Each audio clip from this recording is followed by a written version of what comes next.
Saya sudah menjanjikan kepada pelanggan saya Lebaran tetap berbuka. Nah, atau beroperasi lah salon.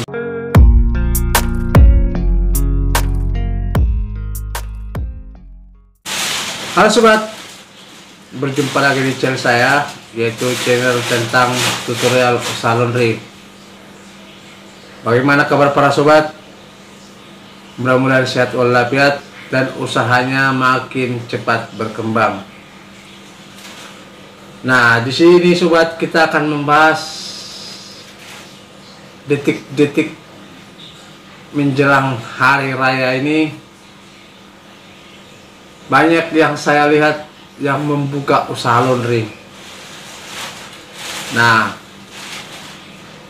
maksud saya dia tidak libur.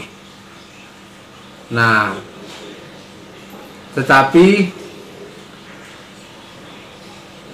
karyawan pada libur atau mudik ke kampung halaman masing-masing. Salah satu contohnya kemarin ada yang bertanya secara langsung sama saya buka sampai Lebaran atau buka selama Lebaran, tapi karyawan saya pada mudik. Kira-kira kamu ada dapat orang tidak? Karena saya sudah menjanjikan kepada pelanggan saya Lebaran tetap berbuka. Nah, atau beroperasi lah usaha laundrynya ini. Jadi dia bingung.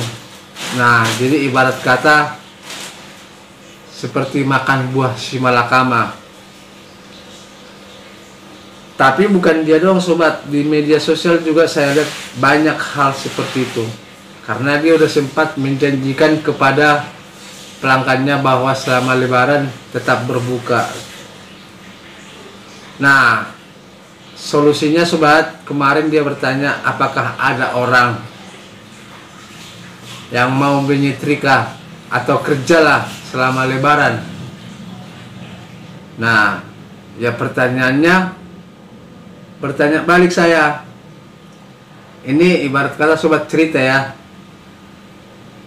mau bayar berapa ya kan, karena istilahnya di Lebaran ini kan kalau orang masuk kerja hitungan jadi impal, jadi gajinya double. Nah, malah si ibu ini mengatakan sama saya ya gajinya ya gaji biasa. Sampai saya bilang bercanda, ke ujung dunia manapun tidak akan ketemu kalau orang yang mau kerja dengan upah segitu.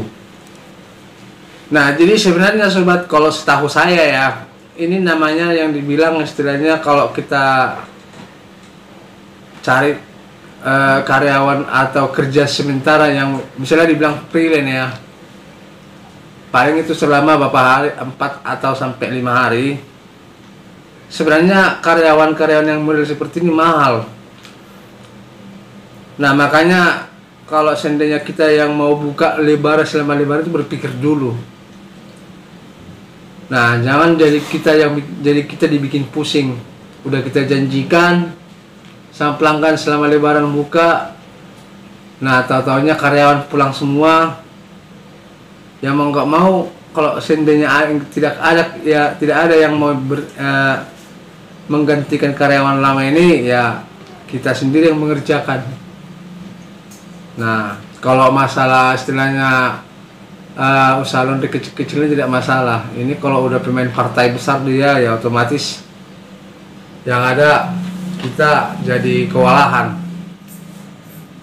Nah, untuk mengatasi sobat, sebenarnya ya istilahnya seperti yang saya katakan tadi itu ya, dia itu ya kalau di tempat saya itu yang biasanya seperti itu dibayar 150 per hari. Ini di lokasi saya ya, 150 per hari selama 5 hari. Itu biasanya selama 4 sampai 5 hari. Nah, ini harus kita tanggung jawabi karena kita yang karena kenapa dia minta mahal?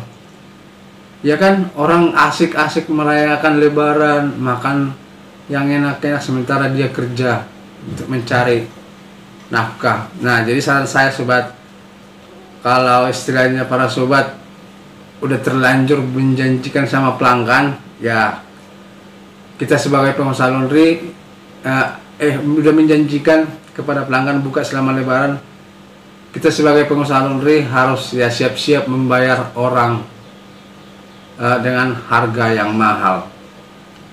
Nah, sebenarnya itu udah biasa juga sobat, orang pas Lebaran itu masuk harganya mahal banget atau upahnya mahal banget. Nah, jadi kira-kira seperti itu loh sobat, solusinya itu kita harus sudah siap membayarnya. Oke sobat, sampai di sini dulu perjumpaan kita kali ini. Jangan lupa subscribe, ketik tanda lonceng supaya tidak ketinggalan video saya berikutnya. Terima kasih dan sampai jumpa kembali.